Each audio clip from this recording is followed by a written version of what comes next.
dear friends, എല്ലാവർക്കും മറ്റൊരു recipe വീഡിയോയിലേക്ക് സ്വാഗതം. അപ്പോൾ ഞാനിന്നിവിടെ കാണിക്കാൻ പോകുന്നത് ഒരു പുട്ടിൻ്റെ റെസിപ്പിയാണ്. സാധാ പുട്ടല്ല. ഈ പുട്ടെന്ന് പറയുന്നത് വളരെ എളുപ്പത്തിൽ മറ്റ് ഫ്ലേവേഴ്സിലേക്ക് ചേഞ്ച് ചെയ്ത് കൊണ്ടുവരാൻ പറ്റുന്ന ഒരു ഡിഷാണ്.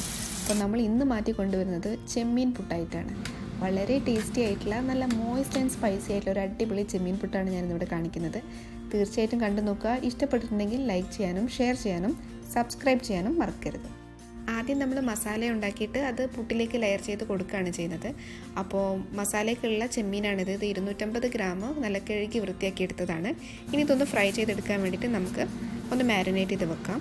ആവശ്യത്തിന് ഉപ്പ്, 1/2 ടീസ്പൂൺ മഞ്ഞൾപ്പൊടി, 1/2 ടീസ്പൂൺ മുളക് പൊടി, ഇതെല്ലാം ചേർത്ത് നമുക്ക് മിക്സ് ചെയ്തിടാം. ഞാനിത് ചേർത്തത് കാശ്മീരി ചില്ലി പൗഡറാണ് കേട്ടോ. അതെല്ലാം ചേർത്ത് നമുക്കൊന്ന് മിക്സ് ചെയ്ത് മാറ്റി വെക്കാം. ഇനി ഇതൊന്ന് നമുക്ക് ഷാലോ ഫ്രൈ ചെയ്തെടുക്കാം.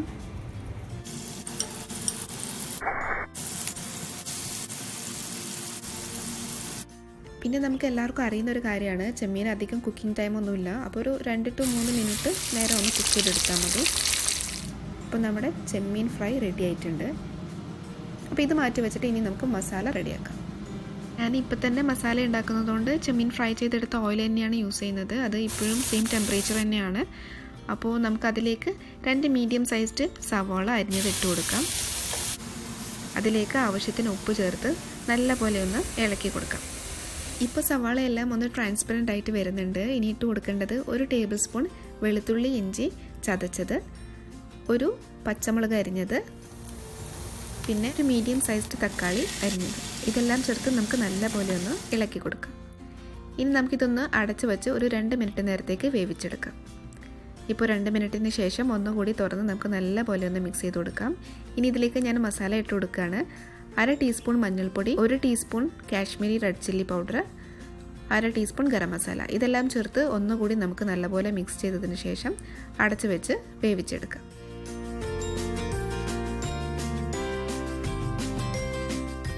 ഇത് 2 മിനിറ്റ് നേരം അടച്ച് വെച്ച് വേവിച്ചതിന് ശേഷം തുറന്നതാണ്. ഇനി ഇത് ഡ്രൈ ആയിട്ട് തോന്നുന്ന സമയത്ത് നമുക്ക് 1 ടേബിൾ സ്പൂൺ ചൂടുവെള്ളം ഇതിലേക്ക് ഒഴിച്ച് നല്ലപോലെ ഒന്ന് മിക്സ് ചെയ്തെടുത്താൽ മതി. ഇപ്പം ഉപ്പിന് ചെറിയൊരു കുറവുണ്ട് ടേസ്റ്റ് ചെയ്തപ്പോൾ, അപ്പോൾ ഞാൻ ഉപ്പ് ആഡ് ചെയ്ത് കൊടുക്കുകയാണ്. ഇനി നമുക്കിതിലേക്ക് ഫ്രൈ ചെയ്തിട്ടുള്ള ചെമ്മീൻ ആഡ് ചെയ്തിട്ട് നല്ലപോലെ ഒന്ന് മിക്സ് ചെയ്ത് കൊടുക്കാം. 1 മിനിറ്റ് നേരം നമുക്ക് ഇങ്ങനെയൊന്ന് വേവിച്ചെടുക്കാം. അതിനുശേഷം ഫ്ലെയിം ഓഫ് ചെയ്യാം. അപ്പോൾ ചെമ്മീൻ മസാല ഇവിടെ റെഡി ആയിട്ടുണ്ട്. ഇനി നമുക്കിത് മാറ്റി വെച്ചിട്ട് പുട്ടിന് പൊടി കുഴച്ചെടുക്കാം. ഞാനിവിടെ 2 കപ്പ് പുട്ടിൻ്റെ പൊടിയാണ് എടുത്തിട്ടുള്ളത്. അതിലേക്ക് ആവശ്യത്തിന് ഉപ്പും വെള്ളവും ചേർത്ത് കുഴച്ചെടുക്കുകയാണ്. നിങ്ങൾക്ക് എല്ലാവർക്കും അറിയുന്ന കാര്യമായിരിക്കും, ഞാൻ ജസ്റ്റ് ഒന്ന് കാണിക്കുന്നേ ഉള്ളൂ. അപ്പോൾ പുട്ട് നമ്മൾ കുഴച്ചെടുത്തിട്ടുണ്ട്. അത് ഇതുപോലെ ക്രംബിൾഡ് ആയിട്ടുള്ള ഒരു ടെക്സ്ചറായിട്ടാണ് നമുക്ക് വേണ്ടത്. ഇപ്പോൾ അറിയാത്തവരുണ്ടെങ്കിൽ ഞാൻ പറയുകയാണ്, നമ്മുടെ പുട്ടുപൊടി പെർഫെക്റ്റ് ആയിട്ട് നനഞ്ഞിട്ടുണ്ടെങ്കിൽ നമുക്കിതാ ഇതുപോലെ കയ്യിൽ പിടിക്കുമ്പം ഒരു ഷേപ്പായിട്ട് കിട്ടും.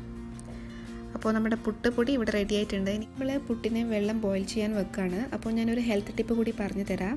ഇതിലേക്ക് ഒരു 1/2 ടേബിൾ സ്പൂൺ ഉലുവ ഇട്ട് കൊടുത്തിട്ടുണ്ടെങ്കിൽ നമുക്ക് നെഞ്ചിരിച്ചൽ അതുപോലത്തെ ഗ്യാസ്ട്രിക് ഇഷ്യൂസ് എന്തെങ്കിലും ഉണ്ടെങ്കിൽ അതിനൊരു പരിധി വരെ പരിഹാരമാണ്. ഇത് വെറും ഓപ്ഷണലാണ്. അങ്ങനത്തെ ഇഷ്യൂസ് ഒന്നും ഇല്ലാത്തവർക്ക് ഇത് സ്കിപ്പ് ചെയ്യാം. നമുക്ക് ഈ പുട്ടുകുട്ടി ഫില്ല് ചെയ്തെടുക്കാം. അപ്പോൾ ഞാൻ ആദ്യം പുട്ടുപൊടിയാണ് ഇട്ട് കൊടുക്കുന്നത്. ഇനി നിങ്ങൾക്ക് മസാലയുടെ ലെയർ ആദ്യം വരണമെന്നുണ്ടെങ്കിൽ അങ്ങനെ ഇട്ട് കൊടുക്കാം. പക്ഷേ ചെറിയ ലെയർ ഇട്ട് കൊടുത്താൽ മതി.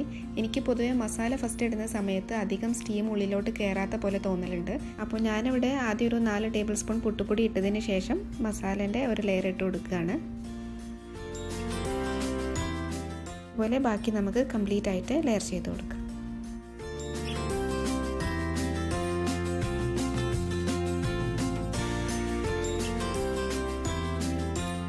ഇപ്പോൾ ഇതാ പുട്ടിൻ്റെ കുറ്റി കംപ്ലീറ്റ് ആയിട്ട് ഫില്ലായിട്ടുണ്ട്. നമുക്കിത് അടച്ച് വെച്ച് തിളയ്ക്കുന്ന വെള്ളത്തിൻ്റെ മുകളിലേക്ക് വെച്ച് കൊടുക്കാം. അപ്പോൾ ഇത് ആവിയിലൊരു 10 to 15 മിനിറ്റ് കഴിഞ്ഞാൽ നമുക്ക് കണ്ടിന്യൂസ് ആയിട്ട് ആവി വരുന്നത് കാണാം. അപ്പോൾ പുട്ടുകുറ്റി അതിൽ നിന്ന് എടുത്ത് നമുക്ക് തുറന്ന് നോക്കാം.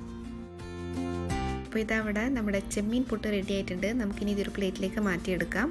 അപ്പോൾ നമ്മുടെ അടിപൊളി ചെമ്മീൻ പുട്ടാണിത്. അപ്പോൾ ഈ റെസിപ്പി നിങ്ങൾക്ക് ഇഷ്ടമായി എന്ന് വിചാരിക്കുന്നു. ഇഷ്ടമായിട്ടുണ്ടെങ്കിൽ ലൈക്ക് ചെയ്യാനും ഷെയർ ചെയ്യാനും ഒന്നും മറക്കരുത്. അതുപോലെ ഈ ചാനൽ സബ്സ്ക്രൈബ് ചെയ്യാതെ ഈ വീഡിയോ കാണുന്നവരുണ്ടെങ്കിൽ ദയവായി ചാനൽ സബ്സ്ക്രൈബ് ചെയ്യുക. സോ മറ്റൊരു വീഡിയോയിൽ കാണാം. അതുവരെ ടേക്ക് കെയർ ആൻഡ് ബൈ.